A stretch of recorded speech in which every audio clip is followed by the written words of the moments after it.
প্রিয় দেশবাসী, দেশের সকল শিশু, কিশোর কিশোরী, তরুণ তরুণী, শিক্ষার্থী, বয়স্ক, বৃদ্ধ, পুরুষ, মহিলা সবাইকে সালাম জানাচ্ছি। আসসালামু আলাইকুম। আপনাদের সবাইকে ছাত্র জনতার বিপ্লবে সিক্ত নতুন বাংলাদেশে স্বাগত জানাচ্ছি। গভীর শ্রদ্ধা জানাচ্ছি জুলাই আগস্ট মাসে ফ্যাসিবাদের বিরুদ্ধে ছাত্র জনতার অভ্যুত্থানে নিহত সকলের প্রতি। তাদের আত্মার মাগফিরাত কামনা করছি। তাদের আত্মত্যাগের বিনিময়ে নতুন বাংলাদেশ গড়ার শপথ নিয়ে আমি আপনাদের কাছে কিছু কথা বলতে চাই। শরণার্থীকালের ভয়াবহ বন্যায় যারা মৃত্যুবরণ করেছেন, যারা অসুস্থ হয়ে পড়েছেন বা যারা সর্বস্ব হারিয়েছেন, যারা দুঃসহ জীবনযাপন করছেন, তাদের স্মরণে রেখে আজকের কথাগুলো বলছি। বন্যা দুর্গতদের জীবন দ্রুত স্বাভাবিক করার জন্য যাবতীয় উদ্যোগ সরকারি বেসরকারি পর্যায়ে নেবার আয়োজন করেছি। ভবিষ্যতে সকল ধরনের বন্যা প্রতিরোধে আমাদের আভ্যন্তরীণ এবং প্রতিবেশীদের সঙ্গে যাতে যৌথভাবে নেওয়া যায় সে আলোচনা শুরু করেছে। প্রিয় দেশবাসী, আপনারা জানেন বিপ্লবী ছাত্র জনতা জাতির এই ক্রান্তি লগ্নে আমাকে এক গুরু দায়িত্ব অর্পণ করেছে। তারা নতুন এক বাংলাদেশ গড়তে চায়। নতুন প্রজন্মের এই গভীর আকাঙ্ক্ষাকে বাস্তবে রূপ দেওয়ার সংগ্রামে আমি একজন সহযোদ্ধা হিসেবে তাদের সঙ্গে যোগ দিয়েছি। দেশের সকল বয়সের, সকল পেশার, সকল মতের, সকল ধর্মের সবাইকে বিনা দ্বিধায় এই সংগ্রামে যোগ দেওয়ার আহ্বান জানাচ্ছি। প্রিয় দেশবাসী, লক্ষ লক্ষ শহীদের রক্তের বিনিময়ে এবং লক্ষ লক্ষ মা বোনের আত্মদানের বিনিময়ে যে বাংলাদেশ আমরা পেয়েছিলাম তা ফ্যাসিবাদ এবং স্বৈরাচারের হাতে ধ্বংস হয়ে গেছে। আপনারা দেখেছেন আমাদের প্রতিটি প্রতিষ্ঠানকে তারা কিভাবে শেষ করেছে। দেশের রন্ধ্রে রন্ধ্রে ঢুকে গেছে দুর্নীতি। এমন এক দেশে আমাদের দেশ রূপান্তরিত হয়েছে যেখানে স্বৈরাচারের পিয়নও দুর্নীতির মাধ্যমে 400 কোটি টাকার সম্পদ করার মতো অকল্পনীয় কাজ করে গেছে নির্বিবাদে। শিক্ষা খাতকে পঙ্গু করে দিয়েছে। ব্যাংকিং ও শেয়ার বাজার খাতে লুটপাট, প্রকল্প ব্যয়ে বিশ্ব রেকর্ড, অবাধ সম্পদ পাচার, আইন শৃঙ্খলা রক্ষাকারী সংস্থাকে নিজ দলের পুতুলে রূপান্তর, বাক স্বাধীনতা হরণ, মানবাধিকার হরণ, এসবই হিমশৈলের অগ্রভাগ মাত্র। ক্ষমতা কুক্ষিগত করতে ফ্যাসিবাদী সরকার খর্ব করেছে জনগণের সাংবিধানিক ক্ষমতা ও অধিকার। দুঃশাসন, দুর্নীতি, অন্যায়, অবিচার, নিপীড়ন, বিচারের নামে প্রহসনের মাধ্যমে জনসুরক্ষা বিপন্ন করেছে। জনগণকে নির্যাতন, বঞ্চনা ও বৈষম্যের মুখোমুখি দাঁড় করিয়ে দিয়েছে। নতুন প্রজন্মের মানুষ সহ কোটি কোটি মানুষের ভোটাধিকারকে বছরের পর বছর হরণ করেছে। মানুষের এগিয়ে যাওয়ার পথে সকল ধরনের প্রতিবন্ধকতা তৈরি করে স্বৈরাচার তার নিজের, পরিবারের ও দলের কিছু মানুষের হাতে দেশের মালিকানা তুলে দিয়েছে। প্রিয় দেশবাসী, কিন্তু এই দ্বার প্রান্তে দাঁড়িয়েই আমাদের গড়তে হবে স্বপ্নের বাংলাদেশ। বৈষম্যহীন, শোষণহীন, কল্যাণময় এবং মুক্ত বাতাসের রাষ্ট্রের যে স্বপ্ন নিয়ে ছাত্র জনতা আন্দোলনে ঝাঁপিয়ে পড়েছিল, আমি তাদের সেই স্বপ্ন পূরণে অঙ্গীকারবদ্ধ। আপনাদের সবাইকে এই শুভলগ্নে তাদের স্বপ্ন পূরণে সমস্ত শক্তি নিয়ে এগিয়ে আসার আহ্বান জানাচ্ছি। তাদের স্বপ্ন আমাদের স্বপ্ন। জাতীয় জীবনে তরুণরা একটা মহা সুযোগ সৃষ্টি করে দিয়েছে। আমরা সবাইকে সুযোগ ব্যবহার করার কাজে এগিয়ে আসতে আহ্বান জানাচ্ছি। গণরোষের মুখে ফ্যাসিবাদী সরকার প্রধান দেশ ত্যাগ করার পর আমরা এমন একটি দেশ গড়তে চাই যেখানে প্রতিটি নাগরিকের মানবাধিকার থাকবে পুরোপুরি সুরক্ষিত। আমাদের লক্ষ্য একটাই, উদার, গণতান্ত্রিক, বৈষম্যহীন, অসাম্প্রদায়িক বাংলাদেশ। আমরা এক পরিবার, আমাদের এক লক্ষ্য। কোনো ভেদাভেদ যেন আমাদের স্বপ্নকে ব্যাহত করতে না পারে, সেজন্য আমরা প্রতিজ্ঞাবদ্ধ। বর্তমান সরকারের দায়িত্ব গ্রহণের মাত্র 2 সপ্তাহ শেষ হলো। কর্মযাত্রার প্রথম পর্যায়ে রাষ্ট্র সংস্কারের কাজে আপনাদের কাছ থেকে যে সমর্থন পাচ্ছি সেজন্য আন্তরিক ধন্যবাদ। আমরা অনুধাবন করছি যে আমাদের কাছে আপনাদের প্রত্যাশা অনেক। এই প্রত্যাশা পূরণে আমরা বদ্ধপরিকর। যদিও দীর্ঘদিনের গণতন্ত্রহীনতা, 15 বছরের ফ্যাসিবাদী শাসন ব্যবস্থা প্রায় প্রতিটি ক্ষেত্রেই আমাদের জন্য পর্বতসম চ্যালেঞ্জ রেখে গিয়েছে, কিন্তু এই চ্যালেঞ্জ গ্রহণে আমরা প্রস্তুত। আজ আমি সরকারের পক্ষ থেকে আপনাদের দোয়া ও সহযোগিতা কামনা করতে আপনাদের সামনে এসেছি। শুধু আমি বলবো, আপনাদের একটু ধৈর্য ধরতে হবে। এখনই সব দাবি পূরণ করার জন্য জোর করা, প্রতিষ্ঠানে ঢুকে ব্যক্তিবিশেষকে হুমকির মধ্যে ফেলা, মামলা গ্রহণের জন্য চাপ সৃষ্টি করা, বিচারের জন্য গ্রেফতারকৃত ব্যক্তিকে আদালতে হামলা করে আগেই এক ধরনের বিচার করে ফেলার যে প্রবণতা, তা থেকে বের হতে হবে। ছাত্র জনতার বিপ্লবের গৌরব ও সম্ভাবনা এসব কাজে ম্লান হয়ে যাবে। নতুন বাংলাদেশ গড়ার প্রচেষ্টা হতে ব্যাহত হবে। রাতারাতি এই পরিস্থিতি থেকে উত্তরণ কঠিন। নড়বড়ে এক কাঠামো, আমি বরং বলবো জনস্বার্থের বিপরীতমুখী এক কাঠামোর উপর দাঁড়িয়ে আমাদেরকে দেশ পুনর্গঠনের কাজে হাত দিতে হয়েছে। আমরা এখান থেকেই বাংলাদেশকে এমনভাবে করতে চাই যেন এদেশে জনগণই সত্যিকার অর্থে সকল ক্ষমতার উৎস হয়, বিশ্ব দরবারে একটি মানবিক ও কল্যাণকর রাষ্ট্র হিসেবে সমাদৃত হয়। তরুণ প্রজন্ম, শিক্ষার্থী ও জনতার আত্মত্যাগের প্রতি সম্মান জানাতে রাষ্ট্র সংস্কারের কাজে সফল আমাদের হতেই হবে। এর আর কোনো বিকল্প নেই। প্রিয় দেশবাসী, আপনারা ইতিমধ্যে জেনেছেন, জুলাই আগস্ট মাসে গণ অভ্যুত্থানে বল প্রয়োগ ও হতাহতের যে দুঃসহ ঘটনা ঘটানো হয়েছে, তার স্বচ্ছ তদন্ত করতে জাতিসংঘের মানবাধিকার কমিশনের প্রধানকে বাংলাদেশে এসে তাদের তদন্ত শুরু করতে আমরা আমন্ত্রণ জানিয়েছি। তদন্তের এই প্রক্রিয়া এই সপ্তাহে শুরু হবে। তাদের প্রথম দল ইতিমধ্যে এসে গেছে। আমরা ইতিমধ্যে ছাত্র জনতার বিপ্লবকে নস্যাৎ করতে যে শত শত মিথ্যা ও হয়রানিমূলক মামলা দায়ের করা হয়েছিল, তার অধিকাংশ প্রত্যাহার করেছি এবং আটক ছাত্র জনতার মুক্তি লাভের ব্যবস্থা করেছে। পর্যায়ক্রমে মিথ্যা ও গায়েবী সকল মামলার ক্ষেত্রে অনুরূপ ব্যবস্থা গ্রহণ করে মানুষকে দুঃসহ ভোগান্তি থেকে মুক্ত করা হবে। ন্যায় বিচার নিশ্চিত করতে গণ অভ্যুত্থানের সকল শহীদ পরিবারকে পুনর্বাসন করবে। সকল আহত শিক্ষার্থী ও জনতার চিকিৎসার সম্পূর্ণ ব্যয় সরকার বহন করবে। সেই লক্ষ্যে স্বাস্থ্য মন্ত্রণালয়ের নেতৃত্বে উপদেষ্টা পরিষদে বৈষম্য বিরোধী ছাত্র আন্দোলনের প্রতিনিধিত্বকারী 2 জন উপদেষ্টার সহায়তায় একটা পূর্ণাঙ্গ তালিকা প্রস্তুত করা হচ্ছে। এই কার্যক্রমের জন্য এবং গণ অভ্যুত্থানের শহীদদের স্মৃতি ধরে রাখতে সরকার অতি দ্রুত জুলাই গণহত্যা স্মৃতি ফাউন্ডেশন নামে একটি ফাউন্ডেশন প্রতিষ্ঠা করার প্রক্রিয়া শেষ পর্যায়ে এনেছে। আপনাদের সবার এবং বিদেশে অবস্থানরত ভাই বোনদের অনুদান এই প্রতিষ্ঠানে পাঠানোর জন্য অনুরোধ করছি। আমি ব্যক্তিগতভাবে এই প্রতিষ্ঠানের চেয়ারম্যানের পদ গ্রহণ করেছি। প্রিয় দেশবাসী, আপনারা লক্ষ্য করেছেন, দায়িত্ব গ্রহণ করেই আমাদেরকে আইন শৃঙ্খলা অঙ্গনে অস্থির পরিস্থিতি সামাল দিতে হয়েছে। আপনাদের সহযোগিতা ও সমর্থনে দেশপ্রেমিক সকল আইন শৃঙ্খলা রক্ষাকারী বাহিনী কাজে যোগ দিয়েছে। ফ্যাসিবাদী সরকার প্রশাসনের চরম দলীয়করণ করার ফলে বিপুল সংখ্যক কর্মকর্তা কর্মচারী দীর্ঘদিন বৈষম্যের শিকার হয়েছেন। আমরা ইতিমধ্যে সংশোধনমূলক ব্যবস্থা গ্রহণ করতে আরম্ভ করেছি।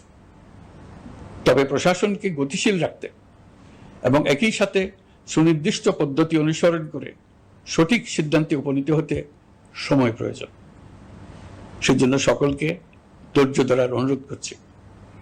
প্রশাসনের সকল ক্ষেত্রে প্রতিষ্ঠানগুলো যেন জনগণের আস্থা ফিরে পায়, সেটি আমাদের অন্যতম উদ্দেশ্য। লুটপাট ও দুর্নীতির আখড়ায় পরিণত করা ব্যাংকিং খাতে সুশাসন নিশ্চিত করার জন্য আমরা উদ্যোগ নিয়েছি। এই খাতে দক্ষ জনবল নিয়োগ দেওয়া হচ্ছে। ব্যাংকিং খাতে শৃঙ্খলা স্থাপন, ব্যবসা বাণিজ্যে সহায়ক পরিবেশ তৈরি এবং জনগণের জীবনযাপন সহজ করতে নিত্য প্রয়োজনীয় দ্রব্যমূল্য ও মূল্যস্ফীতি নিয়ন্ত্রণে আনার আমরা উদ্যোগ সচল করেছি। ব্যাংকিং খাতে দীর্ঘমেয়াদী সংস্কারের জন্য ব্যাংক কমিশন গঠন করা হবে। আর্থিক খাতে সার্বিক পরিস্থিতি ও সংস্কার বিষয়ে একটি রূপকল্প তৈরি করা হবে, যা দ্রুত জনসমক্ষে প্রকাশ করা হবে। শেয়ার বাজার, পরিবহন খাত সহ যেসব ক্ষেত্রে চরম বিশৃঙ্খলা বিরাজ করছে তা নিরসনের দ্রুত পদক্ষেপ নেওয়া হচ্ছে। বিচার বিভাগকে দুর্নীতি ও দলীয় প্রভাব মুক্ত করতে কার্যক্রম শুরু হয়েছে। একটি সুনির্দিষ্ট প্রক্রিয়ার মধ্য দিয়ে বিচার বিভাগের স্বাধীনতা ও জবাবদিহিতা নিশ্চিত করার উদ্যোগ নেওয়া হয়েছে। ফ্যাসিবাদী সরকারের বিচার বহির্ভূত হত্যাকাণ্ড, গুম, খুন, অপহরণ এবং আয়নাঘরের মতো চরম ঘৃণ্য সকল অপকর্মের ন্যায় বিচার নিশ্চিত করা হবে। এসব অপকর্মের সঙ্গে জড়িত সকলের বিচার নিশ্চিত করা হবে। তালিকা প্রস্তুত করে মিথ্যা মামলা প্রত্যাহার করা হবে। দুর্নীতি ও সম্পদ পাচারের বিচার করা হবে। আইন শৃঙ্খলার ক্ষেত্রে জনমুখী ও দলীয় প্রভাবমুক্ত জবাবদিহিমূলক কাঠামো সৃষ্টির লক্ষ্যে পুলিশ কমিশন গঠন করা হবে। জাতিসংঘের তদন্ত প্রতিবেদন, দায়িত্বপ্রাপ্ত সকল সংস্থা ও জনগণের সাথে মত বিনিময়ের মাধ্যমে কমিশনের নেতৃত্বে প্রয়োজনীয় সংস্কার করা হবে। বাংলাদেশকে আর কোনোদিন কেউ যেন কোনো পুলিশি রাষ্ট্রে পরিণত করতে না পারে তার ব্যবস্থা করা হবে। তথ্যের অবাধ প্রবাহ ও গণমাধ্যমের স্বাধীনতা নিশ্চিত করা হবে। ফ্যাসিবাদী সরকার গণমাধ্যমের উপরও দলীয়করণ ও নির্যাতনের বোঝা চাপিয়েছিল। জনগণের তথ্যের অধিকার নিশ্চিত করতে আমরা প্রতিশ্রুতিবদ্ধ। তথ্যের প্রবাহে বিদ্যমান আইনি ও অন্যান্য বাধা অপসারণ করা হবে। মত প্রকাশের স্বাধীনতা বাধাগ্রস্ত করে এমন সব আইনের নিপীড়নমূলক ধারা সংশোধন করা হবে। ইতিমধ্যে এ ধরনের আইনগুলো চিহ্নিত করে এই প্রক্রিয়া শুরু করা হয়েছে। বিদেশি সংবাদকর্মীদের এদেশে আসার পর যে অলিখিত নিষেধাজ্ঞা ছিল, ইতিমধ্যে আমরা তা তুলে নিয়েছি। বিদেশি সাংবাদিকদের দ্রুত ভিসা দিতে সংশ্লিষ্ট কর্মকর্তাদের নির্দেশ দেওয়া হয়েছে।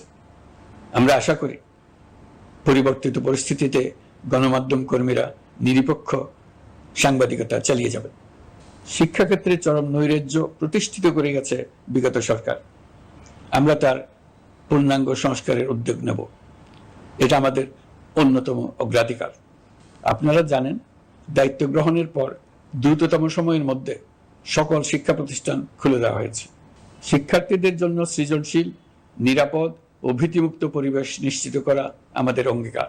একই সাথে পাঠ্যক্রমকে যুগোপযোগী করার কাজও দ্রুত শুরু করা হবে।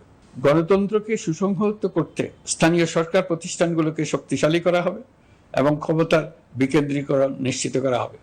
ছাত্র জনতার গণঅভ্যুত্থানকে সফল পরিণতি দিতে প্রশাসন, বিচার বিভাগ, নির্বাচন কমিশন ও নির্বাচনী ব্যবস্থা, আইন শৃঙ্খলা খাত এবং তথ্য প্রবাহে প্রয়োজনীয় সংস্কার সম্পূর্ণ করে অবাধ ও সুষ্ঠু অংশগ্রহণমূলক নির্বাচন আয়োজন করা হবে।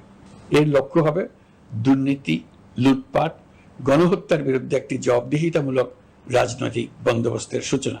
বর্তমান সরকার দুর্নীতির বিরুদ্ধে স্পষ্ট অবস্থান গ্রহণ করেছে। আমাদের সকল উপদেষ্টা দ্রুততম সময়ের মধ্যে তাদের সম্পদের বিবরণ প্রকাশ করবেন। পর্যায়ক্রমে এটা সকল সরকারি কর্মকর্তাদের ক্ষেত্রেও নিয়মিত এবং বাধ্যতামূলক করা হবে। রাষ্ট্রীয় পর্যায়ে দুর্নীতির বিরুদ্ধে ব্যবস্থা গ্রহণে সংবিধানের ৭৭ অনুচ্ছেদে প্রতিশ্রুত ন্যায়পাল নিয়োগে অধ্যাদেশ প্রণয়ন করা হবে। এবার কৃষি খাতের কথা একটু বলি।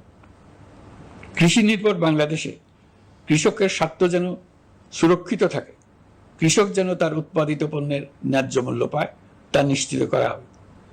প্রবাসী শ্রমিকরা যেভাবে বৈষম্য বিরোধী ছাত্র জনতার আন্দোলনকে সমর্থন দিয়েছে, মুক্তিকামী জনগণ তা কৃতজ্ঞ চিত্তে স্মরণ করে। তাদের প্রতি সকল পর্যায়ে সম্মানজনক আচরণ নিশ্চিত করা হবে।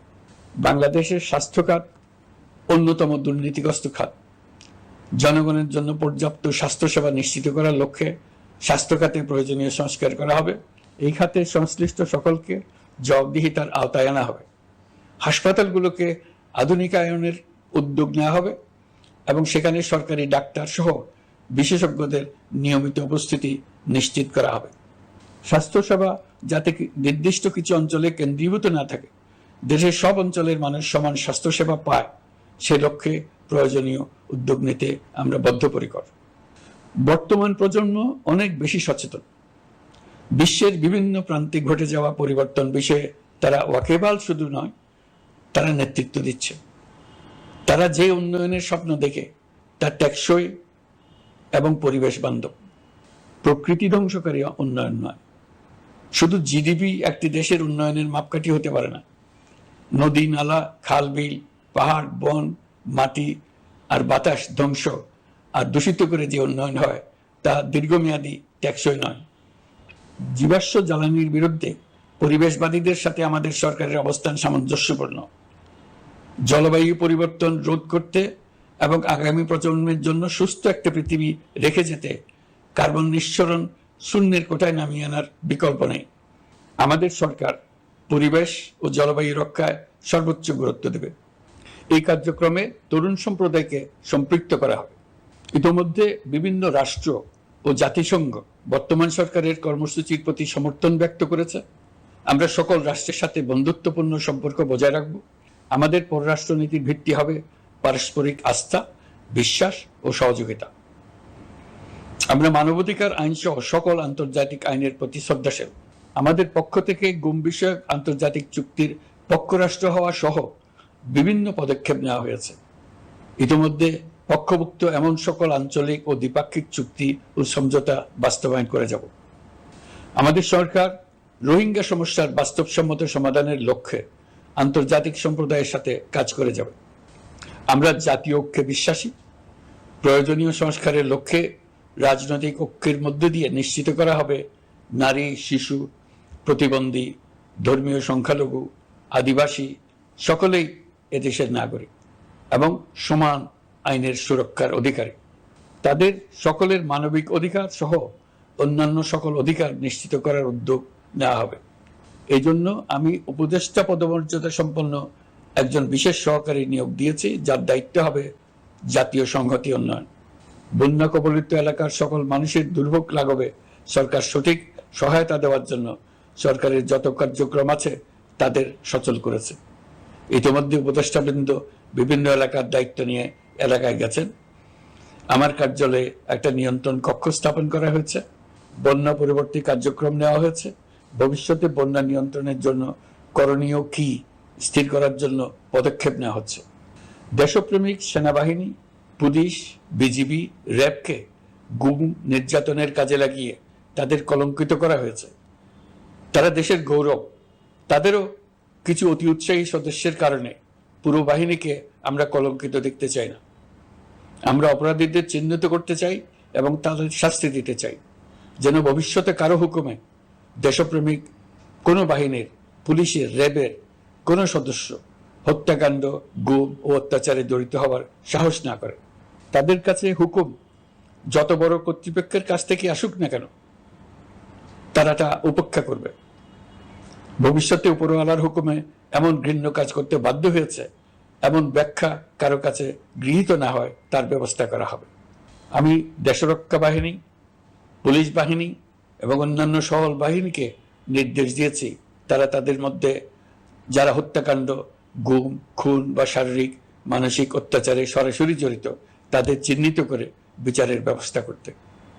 যারা গুম হয়েছে, হত্যার শিকার হয়েছে তাদের তালিকা প্রস্তুত করতে। তাদের পরিবার সমূহকে সান্ত্বনা দেওয়ার ভাষা আমার নাই। তাদের জীবনে শান্তি ফিরিয়ে আনতে আমরা প্রচেষ্টা অব্যাহত রাখব।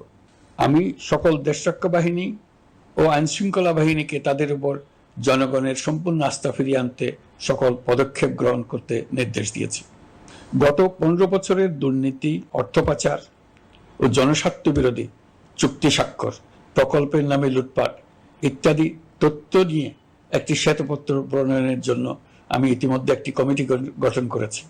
আমি বিভিন্ন দেশের রাষ্ট্রদূত এবং দাতা সংস্থার প্রতিনিধিদের সঙ্গে বৈঠক করেছি এবং করে যাচ্ছি। ছাত্র জনতার গণঅভ্যুত্থানের পর দেশ গঠনের জন্য সকল প্রকার আর্থিক অন্যান্য সহযোগিতার জন্য তাদেরকে অনুরোধ জানাচ্ছি। তারা এই ব্যাপারে আগ্রহ দেখাচ্ছে। তাদের কাছে আমাদের প্রস্তাব শুভ প্রণয়ন করে দ্রুত পাঠানোর ব্যবস্থা নিয়েছে। তাদেরকে অনুরোধ জানিয়েছি তারা যেন পরিস্থিতির কারণে অতি দ্রুত অর্থ ছাড় করার ব্যবস্থা নেন। তাদেরকেও বলেছি যে অবস্থার মধ্য দিয়ে আমরা যাচ্ছি তা যেমন একটি দুর্যোগপূর্ণ সময়, তেমনি এটা জাতির জীবনে মস্ত বড় সুযোগ। এই সুযোগকে যেন আমরা পূর্ণভাবে কাজে লাগাতে পারি, সেই জন্য তাদের সহযোগিতা চেয়েছি।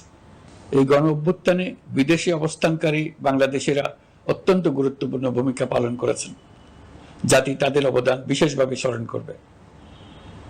নতুন বাংলাদেশ গড়ার কাজে আমরা তাদের অংশগ্রহণ চাইব। আমাদের একটি লক্ষ্য হবে বিদেশগামী এবং প্রত্যাবর্তনকারী প্রত্যেক প্রবাসী শ্রমিককে মর্যাদা ও সম্মানের সঙ্গে দেশে আসা এবং যাওয়া নিশ্চিত করা। সে ব্যাপারে শিগগিরই পদক্ষেপ নেওয়া হবে। বিদেশে অবস্থানরত সকলের কাছে আমার আবেদন, তারা যেন তাদের উপার্জিত অর্থ অফিসিয়াল চ্যানেলে দেশে পাঠান। দেশের অর্থনৈতিক সংকট উত্তরণে এই অর্থ বিশেষভাবে প্রয়োজন। কি কি ব্যবস্থা নিলে তাদের জন্য অফিসিয়াল চ্যানেলে অর্থ পাঠানো সহজ হবে সেটা সম্বন্ধে আমরা তাদের পরামর্শ নেব। সারা দেশ ঘুষের মহাসমুদ্রে নিমজ্জিত। কিভাবে ঘুষ থেকে আমরা মুক্ত হতে পারি তার জন্য আমাদের পরামর্শ দেন। শুধু এই কাজটা নিয়ে অগ্রসর হতে পারলেই আমি মনে করি দেশের জন্য এই সরকার একটা গুরুত্বপূর্ণ অবদান রেখে গেছে বলে স্মরণীয় হয়ে থাকবে। আমি কথা দিচ্ছি, এই ব্যাপারে আমি আমার সর্বশক্তি নিয়োজিত করব। আমাদের দায়িত্ব দেশের সকল মানুষকে একটি পরিবারের বন্ধনে আবদ্ধ করা। পরিবারে মতভেদ থাকবে, বাকবিতণ্ডা হবে, কিন্তু আমরা ভাই বোন, আমরা বাবা মা, আমরা কেউ কারো শত্রু না। কাউকে তার মতের জন্য শত্রু মনে করব না, কাউকে ধর্মের কারণে শত্রু মনে করব না, কাউকে লিঙ্গের কারণে শত্রু মনে করব না। আমরা সবাই সমান, কেউ কারো উপরে, কেউ কারো নিচে না। এই ধারণা আমরা জাতীয় জীবনের সর্বক্ষেত্রে প্রতিষ্ঠিত করতে চাই। একটা বিশেষ ব্যাপারে আমরা আপনাদের সহযোগিতা চাচ্ছি। আমাদের দায়িত্ব গ্রহণের পর থেকে প্রতিদিন সচিবালয়ে, আমার অফিসের আশেপাশে, শহরের বিভিন্ন স্থানে সমাবেশ করা হচ্ছে। গত 16 বছরের অনেক দুঃখ কষ্ট আপনাদের জমা আছে, সেটা আমরা বুঝি। আমাদের যদি কাজ করতে না দেন তাহলে এই দুঃখ ঘোচানোর সকল পথ বন্ধ হয়ে যাবে। আপনাদের কাছে একান্ত অনুরোধ, আমাদের কাজ করতে দেন। আপনাদের যা চাওয়া তা লিখিতভাবে আমাদেরকে দিয়ে যান। আমরা আপনাদের বিপক্ষ দল নয়। আইনসঙ্গতভাবে যা কিছু করার আছে আমরা অবশ্যই তা করব, কিন্তু আমাদেরকে ঘেরাও করে এই গুরুত্বপূর্ণ দিনগুলোতে আমাদের কাজে বাধা দেবেন না। সবাই মিলে তাদের বোঝান, তারা যেন এই সময়ে তাদের অভিযোগের প্রতি দৃষ্টি আকর্ষণের জন্য আমাদের দৈনন্দিন গুরুত্বপূর্ণ কাজে বাধা না দেন। একটা বিষয়ে সবাই জানতে আগ্রহী, কখন আমাদের সরকার বিদায় নেবে। এটার জবাব আপনাদের হাতে। কখন আপনারা আমাদেরকে বিদায় দেবেন? আমরা কেউ দেশ শাসনের মানুষ নই। আমাদের নিজ নিজ পেশায় আমরা আনন্দ পাই। দেশের সংকটকালে ছাত্রদের আহ্বানে আমরা এই দায়িত্ব গ্রহণ করেছি। আমরা সমস্ত শক্তি দিয়ে এই দায়িত্ব পালন করব। আমাদের উপদেষ্টা মণ্ডলীও এই লক্ষ্যে উদ্বুদ্ধ হয়ে সবাই মিলে একটা টিম হিসেবে কাজ করে যাচ্ছি। কখন নির্বাচন হবে সেটা সম্পূর্ণ রাজনৈতিক সিদ্ধান্ত, আমাদের সিদ্ধান্ত নয়। দেশবাসীকে ঠিক করতে হবে আপনারা কখন আমাদেরকে ছেড়ে দেবেন।